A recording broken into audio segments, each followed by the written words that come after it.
Hello students, तो चलिए एक बहुत ही इम्पॉर्टेंट क्वेश्चन हम अध्याय 4 का पढ़ने वाले हैं।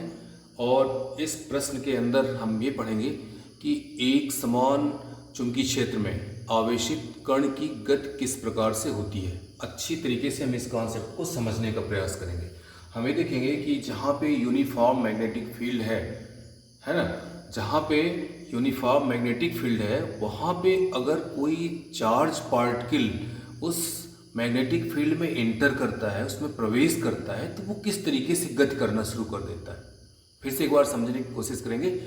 अगर चुंबकीय क्षेत्र एक समान है तो उस एक समान चुंबकीय क्षेत्र में जब कोई आवेशित कण प्रवेश कर जाएगा तो उसकी गति किस प्रकार से होगी, हम ये जानने का प्रयास करेंगे। यहाँ प्रश्न लिख दिया गया है, एक समान चुंबकीय क्षेत्र में आवेशित कण की गति किस प्रकार से होती है, समझाइए। तो इस प्रश्न के अंतर्गत सबसे पहले हम ये देखेंगे कि जो एक समान चुंबकीय क्षेत्र हम ले रहे हैं उस चुंबकीय क्षेत्र की दिशा क्या है। यहाँ पे चुंबकीय क्षेत्र बना दिया गया है और क्रॉस लगे हुए हैं। हम पहले से ही जानते हैं कि जहाँ पे क्रॉस लगा होता है वहाँ पर चुंबकीय क्षेत्र जो है परपेंडिकुलर होता है और उसकी दिशा कैसी होती है, कागज के तल के लंबवत नीचे की ओर होती है ना। जहाँ पे डॉट लगा होता है वहाँ पर चुंबकीय क्षेत्र की दिशा कागज के तल के लंबवत ऊपर की ओर होती है और जहाँ पे क्रॉस लगा होता है वहाँ पर चुंबकीय क्षेत्र की दिशा कागज के तल के लंबवत नीचे की ओर होती है। यहाँ पर मैं देख रहे हैं कि चुंबकीय क्षेत्र की जो डायरेक्शन है वो इस कागज के तल के लंबवत नीचे की ओर है। ये एक समान चुंबकीय क्षेत्र हमने ले लिया यहाँ पे। अब सपोज करिए कि कोई आवेशित कण है जो जिस पर चार्ज Q है, एक ऐसा कण है जिस पर प्लस Q आवेश है और वो इस एक समान चुंबकीय क्षेत्र वेक्टर B में क्षेत्र की दिशा से थीटा कोण बनाते हुए वेक्टर V वेग से प्रवेश करता है। इस चीज़ पर हम विचार करेंगे, ठीक है ना। यहाँ पे लिख दिया गया है। इस क्वेश्चन का आंसर लिखना शुरू हम यहाँ से करेंगे कि माना कोई आवेशित कण जिस पर प्लस Q आवेश स्थित है एक समान चुंबकीय क्षेत्र वेक्टर B में क्षेत्र की दिशा से थीटा कोण बनाते हुए वेक्टर V वेग से प्रवेश करता है। इस चीज़ को आप माइंड में सोचिए कि यहाँ पर एक समान चुंबकीय क्षेत्र है और उस एक समान चुंबकीय क्षेत्र में कोई चार्ज पार्टिकल जिस पर चार्ज कितना है, प्लस Q है ना, V वेग से क्षेत्र की दिशा से थीटा कोण बनाते हुए प्रवेश करता है। तो हम पहले से ही पढ़ चुके हैं कि इस पर एक बल कार्य करना शुरू होगा और उस बल का स्पेशली नाम है, वो नाम है लॉरेंज फोर्स, जिसकी गणना हम कर चुके हैं और जिसका मान हम देख चुके हैं कि कितना मान आया था, F=q_v_b sin थीटा, है ना। उस फोर्स का मान कितना आया था, F=q_v_b sin थीटा आया था। तो जब चार्ज पार्टिकल इस मैग्नेटिक फील्ड में वेलोसिटी v से थीटा एंगल पर इंटर करेगा तो उस पर लॉरेंज फोर्स लगेगा जिसकी वैल्यू होगी F=q_v_b sin थीटा। और तीन स्थितियों की बात हो चुकी थी। तीन स्थितियों में v=0 जब उसकी वेलोसिटी 0 है, यानी कि जब वो क्षेत्र में प्रवेश करने के बाद उसका वेग शून्य है, वो गति नहीं करता है तो उस पर लगने वाला बल शून्य होगा। और अगर वो क्षेत्र के समांतर गति करता है, यहाँ पे आप लिखेंगे, स्थितियों को लिखने के बाद पहली स्थिति लिखेंगे और लिखेंगे यहाँ पर कि इस प्रकार यदि आवेशित कण चुंबकीय क्षेत्र में विरामावस्था में हो तो उस पर कोई बल कार्य नहीं करता है। फिर ये मैथमेटिकल व्यंजक लिखने के बाद लिखेंगे कि इस प्रकार यदि आवेशित कण चुंबकीय क्षेत्र के समांतर गति करता है तो उस पर कोई बल कार्य नहीं करेगा। और थर्ड स्थिति में हमें देख रहे हैं कि थीटा 90 डिग्री है, अर्थात कोई आवेशित कण जब एक समान चुंबकीय क्षेत्र में उसके लंबवत गति करता है, क्षेत्र की दिशा के लंबवत गति करता है, तब उस पर कार्य करने वाले बल का मान अधिकतम होता है। यहाँ पे कहा जा रहा है कि कण की गति किस प्रकार से होती है, समझाइए। तो हम पूरा गति का एनालिसिस करेंगे कि सबसे पहले तो जब वो प्रवेश करेगा तो उस पर लगने वाले बल की कंडीशन क्या होगी। हम यहाँ पे तीन स्थितियों में देख चुके हैं कि जैसे ही कण वहाँ पर इंटर करता है उस पर लगने वाले बल की तीन अलग अलग स्थितियाँ ये होंगी। चलिए अब हम ये देख रहे हैं थर्ड स्थिति की बात करेंगे, जबकि उस पर लगने वाले बल का मान अधिकतम होता है। अच्छा ठीक है, हमने ये डिसाइड कर लिया कि कण जो है चुंबकीय क्षेत्र की दिशा से लंबवत प्रवेश करता है और उस समय उस पर कार्य करने वाले लॉरेंज बल का मान अधिकतम होता है, जिसका मान F = QVB है। ये निश्चित हो गया। अब चलते हैं, ये देखते हैं कि जब लंबवत गति करता है उस समय उसका मार्ग कैसा होता है, वो चुंबकीय क्षेत्र के अंदर कैसे गति करेगा।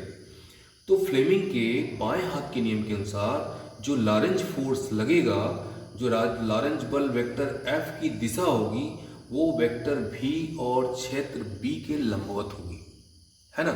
चुंबकीय क्षेत्र वेक्टर B यहाँ पे जो जैसे यहाँ पर अगर कण है तो हम देख रहे हैं कि चुंबकीय क्षेत्र की दिशा कागज के तल के लंबवत नीचे की ओर, वेलोसिटी वेक्टर V की दिशा और बल की दिशा तीनों लंबवत है ना।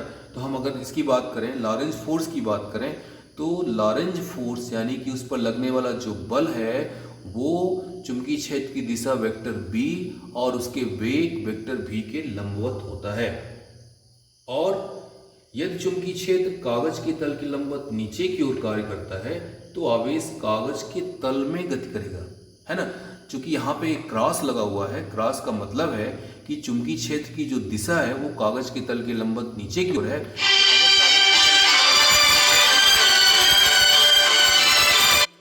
जो उसकी गति है, कण की जो गति है वो कैसी होगी, कागज के तल में होगी। तो यहाँ पे हम देख रहे हैं कि पहली चीज तो डिसाइड की कि कण की गति कैसी होगी, कागज के तल में होगी। अगर चुंबकीय क्षेत्र की दिशा कागज के तल के लंबवत नीचे की ओर है तो कण की गति कैसी होगी, कागज के तल में होगी।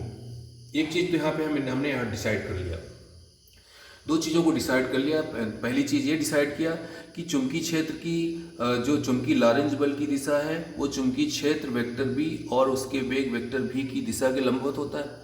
दूसरी चीज़ हमने डिसाइड किया, ये चुंबकीय क्षेत्र की दिशा कागज के तल के लंबवत नीचे की ओर है, जैसा कि इस चित्र में दिखाई दे रहा है, तो कण की जो गति होगी वो कागज के तल में होगी, ठीक है ना।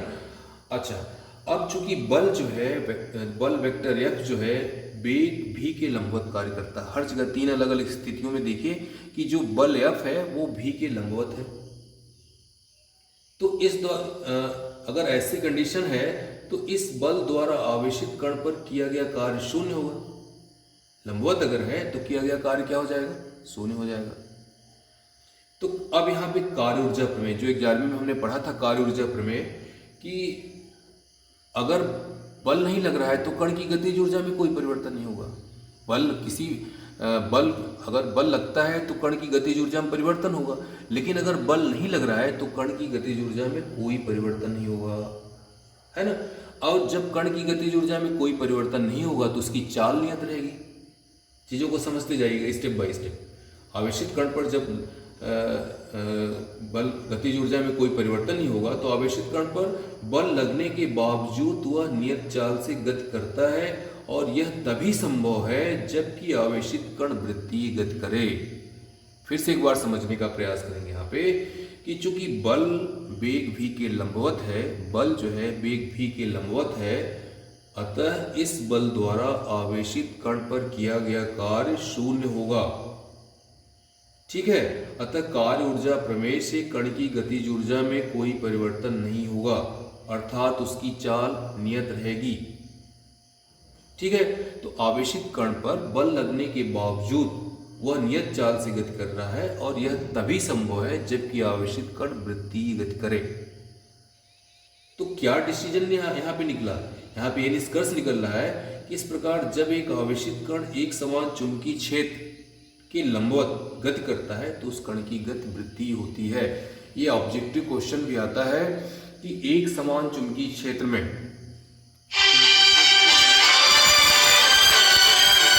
कैसी होगी, उसकी गति कैसी होगी, वृत्तीय गति होगी।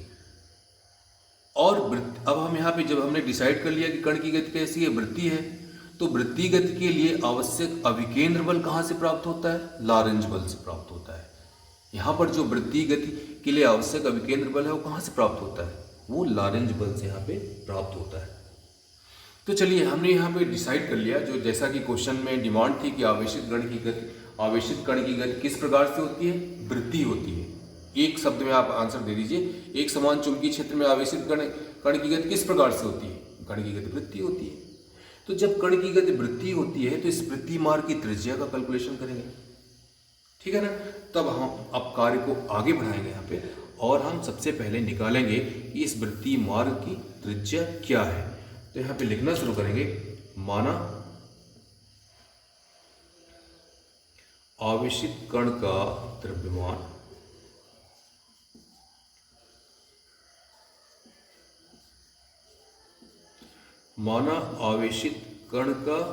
द्रव्यमान स्मॉल m तथा त्रिज्या स्मॉल r है। जिस वृत्तीय मार्ग में वो गति कर रहा है तथा त्रिज्या क्या है, स्मॉल r है। तब दो प्रकार के बलों की बात कर रहे हैं। लॉरेंज बल किसके बराबर हो जाएगा, अविकेंद्र बल के बराबर हो जाएगा, क्योंकि वृत्तीय मार्ग में गति करने के लिए जो आवश्यक अविकेंद्र बल है उसको कहाँ से प्राप्त हो रहा है, लॉरेंज बल से प्राप्त हो रहा है। लॉरेंज बल अधिकतम कितना है, QVB है, और अविकेंद्र बल कितना है, mv²/r के। तो इसकी सहायता से अपने को इस वृत्तीय मार्ग की त्रिज्या r बराबर कितना प्राप्त हो रही, mv/QB के।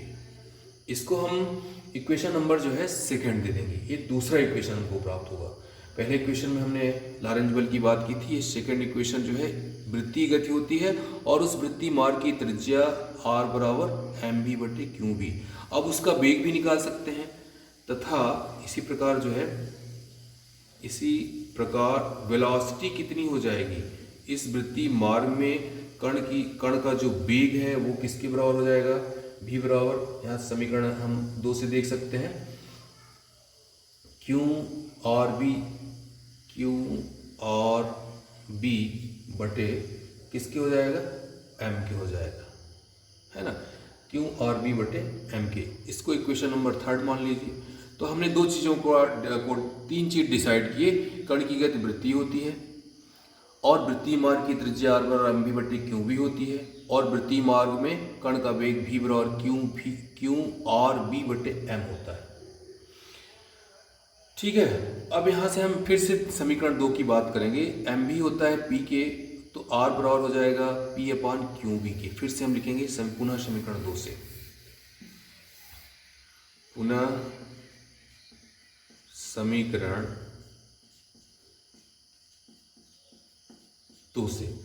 समीकरण 2 से जो r है वो किसके अनुक्रमानुपाती हो जाएगा, r अनुक्रमानुपाती p के, है ना। तो क्या निष्कर्ष यहाँ पे निकल रहा है कि अतः जो वृत्तीय मार्ग की त्रिज्या है वो कण के संवेग के अनुक्रमानुपाती होती है। तो हमने इसको थर्ड इक्वेशन दे दी और हम इतनी चीज़ों को यहाँ पर डिसाइड किए, और लास्ट में हमने ये बताया यहाँ पे कि कण की गति वृत्तीय होती है और उस वृत्तीय मार्ग में कण की त्रिज्या कण के संवेग के अनुक्रमानुपाती होती है, और कण का वेग क्या होता है। तो एक बार फिर से हम अपने सिलेबस को रिवाइज करते हैं। हमारा क्वेश्चन यहाँ पे क्या कह रहा है कि एक समान चुंबकीय क्षेत्र में आवेशित कण की गति किस प्रकार